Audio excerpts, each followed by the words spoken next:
Hi, today I built a family home here in the world of Brindleton Bay, which is the world that came with Cats and Dogs expansion pack. And this is a Cape Cod inspired build, so I think it is very fitting that I built in this world, which is New England neighborhood inspired. So a lot of the houses in the area share the same characteristics as this house, especially the centered front and back entrance with these side gables. And since this is a 20 by 20 lot, the house is on the smaller side, but I did manage to fit in 3 bedrooms and 2 bathrooms, including a laundry room.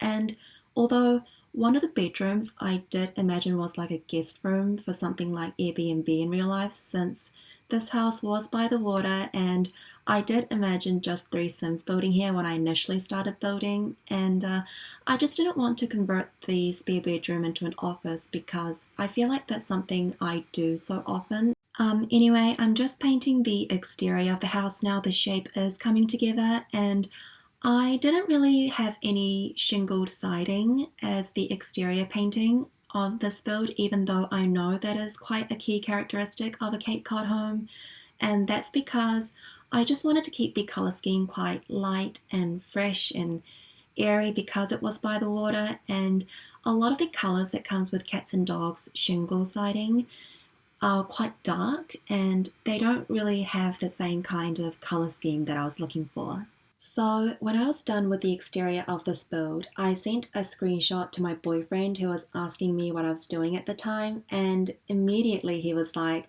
"Oh, it's a square home," and I'm pretty sure he didn't have any bad intentions by it, but I took offense to that and I was like, no, no, I have improved. That is not who I am anymore and I can do better builds now. And then I took a bird's eye view of the house, and it turns out he was right. Um, the house is a square, just very cleverly disguised now. So I think the implication here is not that I have digressed, but that I can disguise squares now. So yeah, yay me. So as you can see, I'm just finishing up with the landscaping here, and looking back, I realized that I definitely used a lot of flowers and bushes, but I think I kind of like the overgrown look since the house is surrounded by forestry and it's kind of tucked away from the more suburban looking neighborhood, so I think it's more forgiving to heavy landscaping. And another thing about this build is that normally I would do the landscaping in the front of the house before I move on to the interior, then leave the landscaping at the back of the house till last, but this time I think I basically did almost all of the landscaping because I was just having a lot of fun with it, and I'm definitely getting a lot more comfortable with terrain painting, and I enjoyed experimenting with textures I don't normally use, like that stone. And I know that a lot of simmers don't like terrain painting in Brindleton Bay because there is no matching grass texture, but personally I didn't really mind too much because I only ever put down dirt underneath bushes or some stone pathway here and there, so yeah. Oh, and also in this build, I experimented a bit with sand terrain paint leading out from the back porch into the beach area because I thought it blended in a little bit better to the surroundings. And yeah, I think I'm just finishing up with the landscaping now, and I should be moving into the interior soon. And this time I kept in the footage of the floor planning because it did come together relatively easier than most of my other builds, but I did switch up some walls as I was furnishing because I was aware that I didn't make space for a separate dining room, and I wanted the living space to sort of blend in together like an open floor plan, so I delete the half floors that I placed down on the first floor. But the general floor plan remains the same with one guest bedroom downstairs as well as the bathroom and laundry room, and upstairs there are 2 bedrooms and 1 bathroom. And yeah, the flooring I use in this build is from the Cottage Living Pack, and I really like it in that swatch. It just looks so airy and fresh. And yeah, as always, I'm starting off with furnishing the kitchen, and as you can see, I've deleted those half walls just so it looks more open and I can sort of blend in the house a little bit better. I started with bringing in the color scheme from the exterior of this build with that light blue wallpaper, and I think it complemented the light wood flooring very nicely, so I kept it for the entire living space. And the kind of furnishing I did for this build is a little bit different from the usual style I go for when I do Cape Cod houses or cottage builds, which is a bit more older and like run down, like they have this musky smell to them. But yeah, I just wanted to experiment a little bit and have it be more contemporary.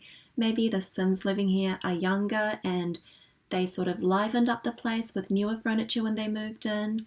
And yeah, it's also the reason why I kept the clutter in the kitchen space to a minimum. I just wanted it to feel open and light. In the living space, I debated on which couch to use for the longest time, but I decided to use that one from the industrial loft kit we got, as well as the TV stand table. And I think it kind of gives off this rustic feel without it being, that musky sort of smell to it lingering. I don't know, I just really like it, how it fits into this whole vibe. And I definitely did experiment with the wood swatches as well. Normally I like to stick to just one, either it be really light or just really dark, but this time I kept in a mixture and I think I kind of like it. I don't know, it's just different. So there I am, I'm just cluttering up the coffee table with a few bits and bobs from the debug menu, such as the remote and magazines and headphones and stuff. And this is not the entryway, this is the space leading out to the back porch area. And normally I would put some bookshelves there or a side table with a whole lot of clutter, but I wasn't really feeling it for this build, so I kept it pretty minimum. And since there were a lot of flower bushes and gardening space in the back, I did put down some florist items from the clutter kit, and that is from the base game. This is the entryway, and it's pretty similar to the back exit, and except for the parenthood board, which is quite useful for gameplay if you're playing with families. This is the guest bedroom I was talking about earlier, and I just kept it pretty simple and minimal. And I know there isn't a similar function to Airbnb in The Sims, but if you do have Discover University, there is a gameplay function where you can put out an advertisement for like roommate Sims and you can have an NPC player come live with you. So that's one way you could sort of play out this narrative. And it's something that I definitely used in the past.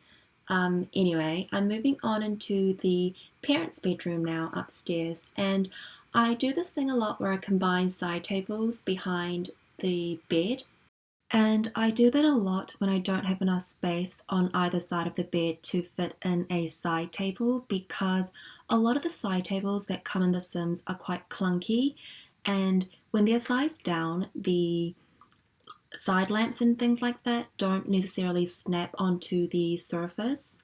So yeah, that's what I do. And this is the teen's bedroom or a child's bedroom, but I did imagine it for a teen, and the space is quite small, so I kept it pretty minimal. And I wanted the sim to have a bit of personality and interest, so I fit in a keyboard there with some musical posters. I imagined that maybe the sim was quite musical and they just really like playing with music and, getting really creative and stuff like that.